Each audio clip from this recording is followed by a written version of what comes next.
Now, we have learned a lot with pandemic coming in, and obviously where and what, how we need to go beyond to make this planet a safer planet for us and the elderly to have that. The biggest challenge, I think most of your slides, previous speakers have talked about osteoporosis and the nutritional lacuna that we all have. And today, thankfully, most of the world, at least India, is vaccinated. And we don't need to worry about that in a big way. But yes, the nutrition doesn't come when you and I are old. It starts right from the time that, the small cell that is going to be. And we are going to have a link from the umbilical cord, from the mother. From that time onwards, the nutrition and everything is taken care in the womb to tomb, what we call it as. As an elderly person, obviously, we need to have fitness, not just in one bone, other organs as well. Obviously, heart is a good pump, but heart pumps whatever you and I produce, right? So naturally, we need to have, and obviously, we see a lot of calcium and blockage, which is happening in the blood vessels than in the bone. So this is the biggest challenge we need to understand.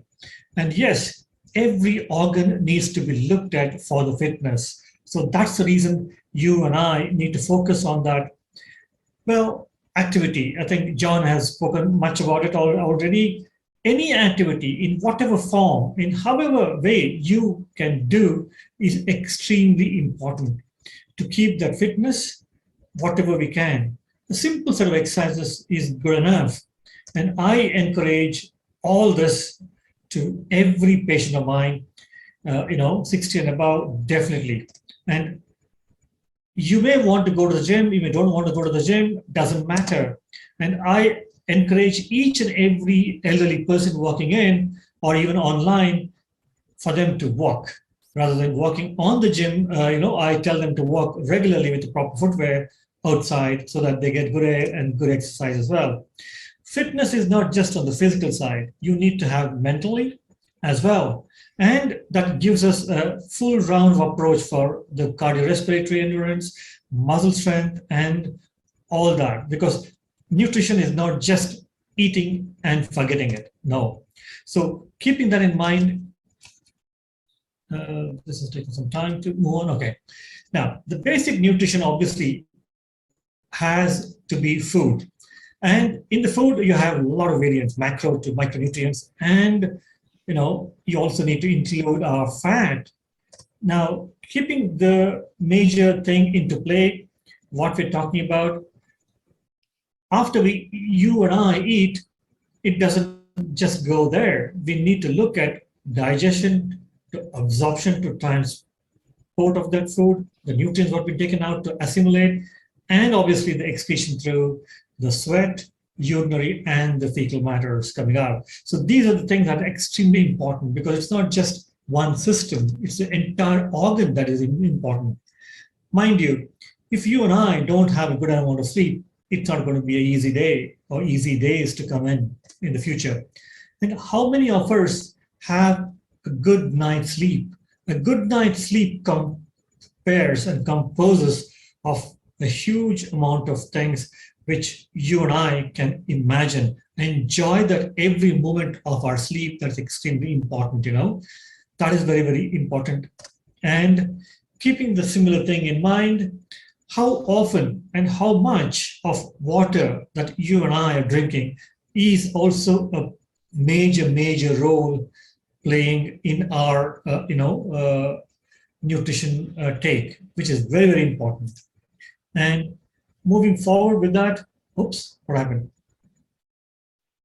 Hang on. Are you able to see my screen, sir? Yes, go back. Okay. Yes. Now? Yes, perfect. Okay. Great. Now, thanks a lot. Thank you. Now, with all this, the nutrition from kids to elderly, everyone needs to have that. Obviously, it's a happy family. So keeping that in mind, the nutrition starts with biggest amount of carbohydrates, protein, fat, and all that coming in.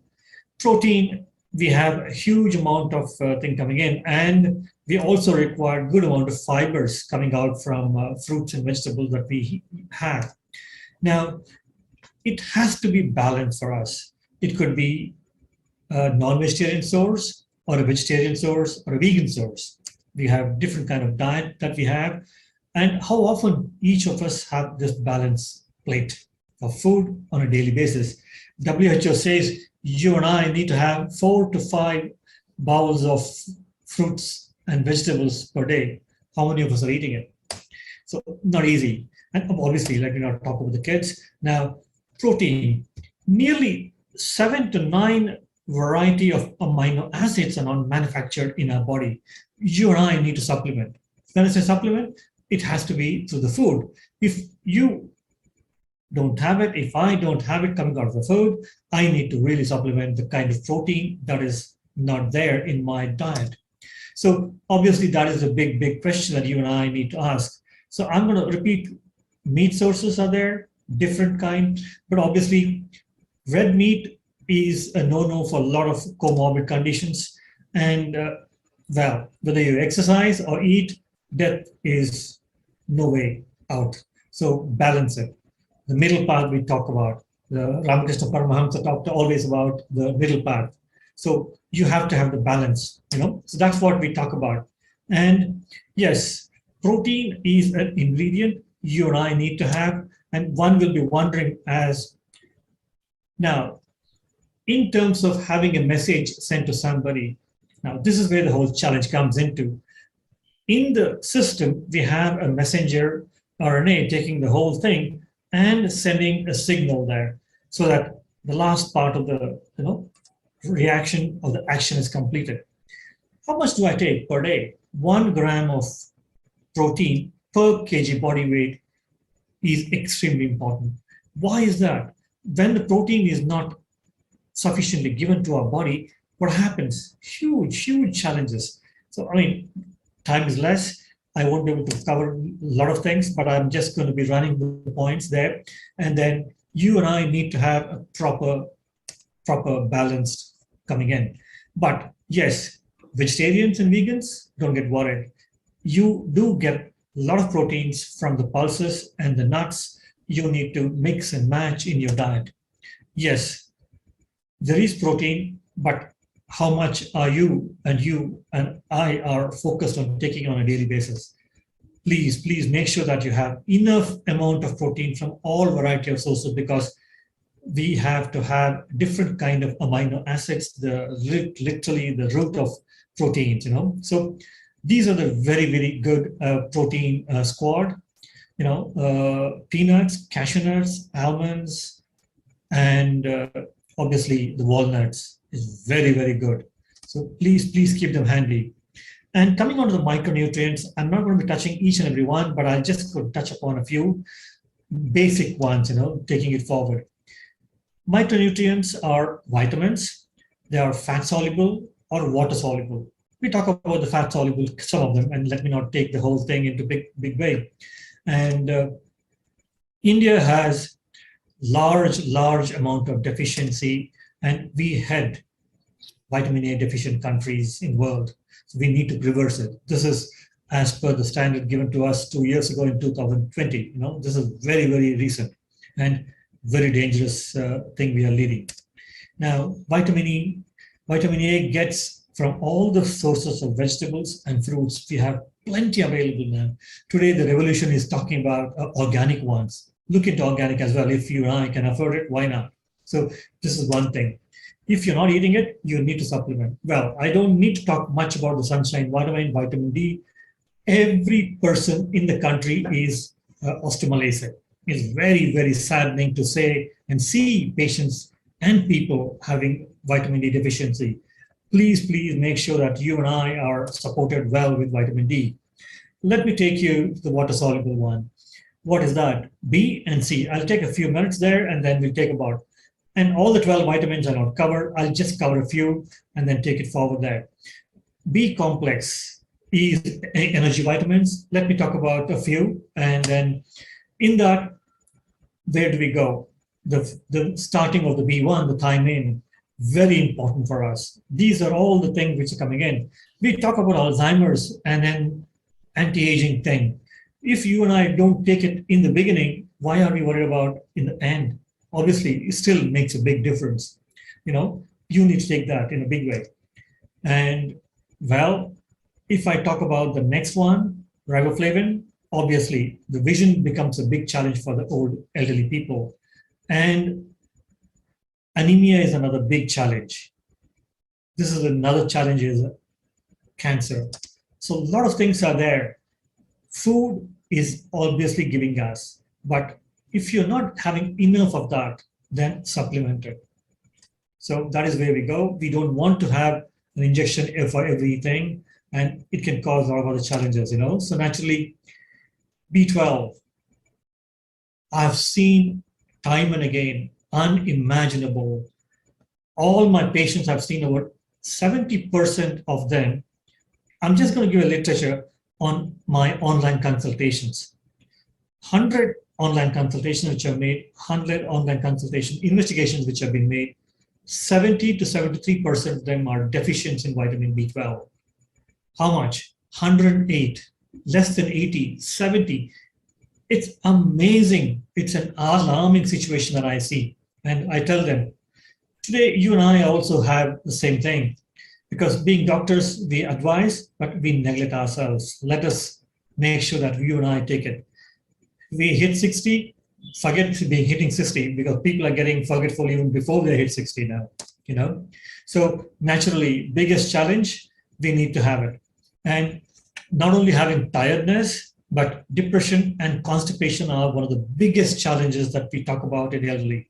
So that need to be looked at, and then make sure that you and I have enough of them, because every vitamin has a big action beyond we talk about, So another few slides and I'll run through. And every vitamin, mineral is important. Vitamin C is an antioxidant. We talk about that in a big way, and then make sure that you and I have enough of that, because the free radicals which are coming in is huge. We need to make sure that we need to kick the free radicals out. We don't want to have a challenge there. Hence, we can't depend all the time on the medical treatment. So you need to make sure that you get enough of that. Calcium, I know there is huge amount of things that we talk about and go on and on. We talk about thyroid. Mind you, you and I forget about parathyroid, which is a calcium and vitamin D hormone. Very important. Minimum 1,000 to 1,500, 1,500 milligrams of calcium through your diet and supplement is extremely important. That is where you need to focus upon. One word on the kidney stones. Yes, people talk about kidney stones, because of taking calcium. Absolutely no. Because of hypocalcemia, kidney stones have been done. What is kidney stone? They're mostly oxalate stones. It is not calcium. Eventually, they get calcified, but people blame on that. Let us not talk much about it. Yes, these are extremely important for our defense, because we want to have a defense mechanism which is going to help us out. And we need to make sure we have big amount of helper cells. T cells are important for our system. When there is an antigen coming in, we need to make sure that alarm is sent to T cells. That will set up our, and touch, feel is the big thing what we do in our. Similarly, the T helper cell takes it to a next level. When there's a free radical, body fights. But when there are plenty of free radicals, it may not be easy for the body to fight around and challenges. Hence, you need to have the antioxidants and other supplements to make sure that you and I are covered well, so that we can avoid the challenges that is coming from the free radicals and the immune system. So this is where the whole thing. Let us not make our body helpless. Let us help our body with T cells. The choice is ours, whether we have a toxic cell or a helper cell. That is where the whole thing is. One or two word about fat. We talk about, essential fatty acids, non-essential, polyunsaturated, monounsaturated. So many things are there. How many of us are taking, eicosapentaenoic acid and decosahexaenoic acids? Extremely important for us. If you're not a fish eater, take the vegetarian source. Make sure that you take that. Very, very important. Vegan sources are available. You need to have that on a regular basis. One, why? We talk about when there is a huge amount of unsaturated fatty which has been taken here with saturated ones, it becomes an insulin resistant. Today, India is capital city for diabetes. So hence, you need to make sure that you and I have enough of that, puffer, so that we prevent and make it insulin sensitive rather than resistant. Let me not take that big way there. And yeah, there are a lot of benefits from that omega-3. So you and I need to take that, make sure, and advocate to everyone. You and I advise, but are we taking it? Is the big question. Now, I said word about today, supplements are there. Supplements are there, but we have a challenge which has been covered because we can personalize it today. With one swab of your saliva, we can personalize the nutrition gap that you and I have. Yes, it costs money, but yes, we can always challenge it and make sure that we take it. And the last couple of slides, and I'm done with. And with this, choice is ours, drugs or vitamins. The take-home message, obviously, the time is running out for geriatrics. Yes, sarcopenia is one. And sarcopenia, we're going to have a major session of 3 to 4 hours. I will be in touch with everybody, and we will be talking only on sarcopenia, which is a major subject. I'm going to finish in 2 slides. And there is huge amount of challenges which we see in our practice. Where and how?